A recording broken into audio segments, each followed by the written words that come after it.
Allah speaks about two kinds of people in the Quran. When He says, إِنَّا هَدَيْنَهُ السَّبِيلِ إِمَّا شَاكِرًا وَإِمَّا كَفُورًا, that Allah has guided you to the way of truth and shown you the way so you can differentiate between good and bad, between haqq and batil, between iman and kufr, tawheed and shirk. You can make that distinction. Allah has shown you that, the correctness of the way of haqq and the error of the way of batil, of falsehood. Whether you be grateful or whether you are extremely ungrateful, kafur, fa'ul, whether you are truly an ungrateful person. And shukr al-khas, and the specific shukr, is for iman that Allah gave you, and tawheed, that Allah made you an ummah of la ilaha illallah, and that you don't ascribe any partners with Him subhanahu wa ta'ala. And we see it in two ways. Like Ibn al-Qayyim says, rahmatullah alayh, shukr al-am, al-mat'am wal-malbas wal-mashrab wa quwwat al-abdan, wa shukr al-khas al-iman wal-tawheed wa quwwat al-qulub.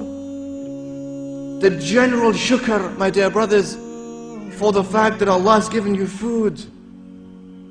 Just think, Allah has given you food and drink, and that satisfies you.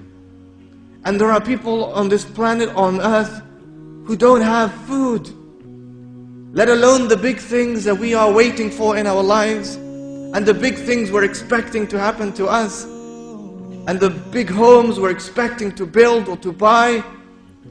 Leave all of this, people simply don't have food. They don't have bread, they don't have water. And Allah requires from you to acknowledge that and think about that.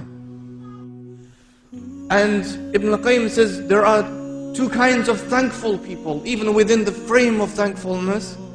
The shakir and the shakur. The shakir is the one who thanks Allah for the things he sees in front of him and the many blessings that come his way. But the shakur thanks Allah for the things that don't come his way and for the things that are taken away from him. There are those, you see, and the Prophet of course spoke about this when he said, Inna amra al-mu'min kulluhu ajab. Indeed, all of the affairs of the mu'min, the believer, are strange.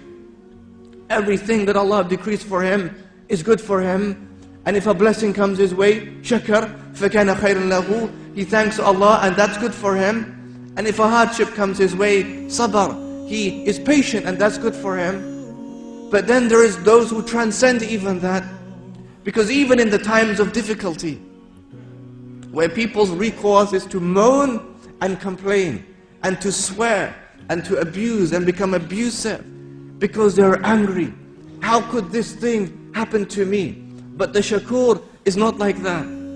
He would thank Allah in hardship as much as he would thank Allah in ease. He knows because everything is a blessing from him. One of the promises of Allah in the Quran, when Allah declared, وَإِذْ تَأَذَّنَ رَبُّكُمْ لَإِنْ شَكَرْتُمْ لَأَزِيدَنَّكُمْ, and your Lord caused to be declared, if you thank, Allah would increase you. Allah would increase you. But if you're ungrateful, then the punishment of Allah is severe. If you thank, Allah would increase you.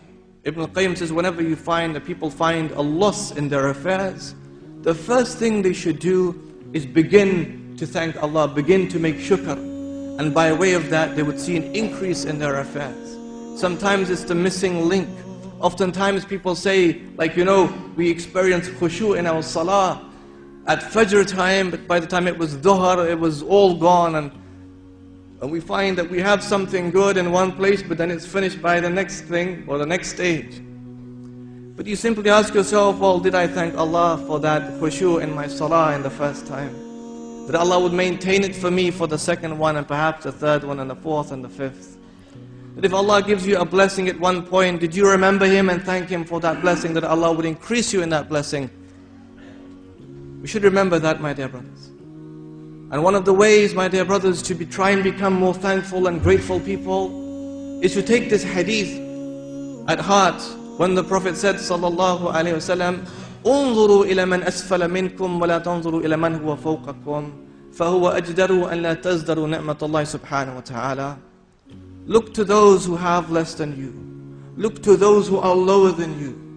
not to those who are higher than you, or not to those who have more than you. Because if you always look to those who have more than you, it will make you undermine the favor of Allah upon you.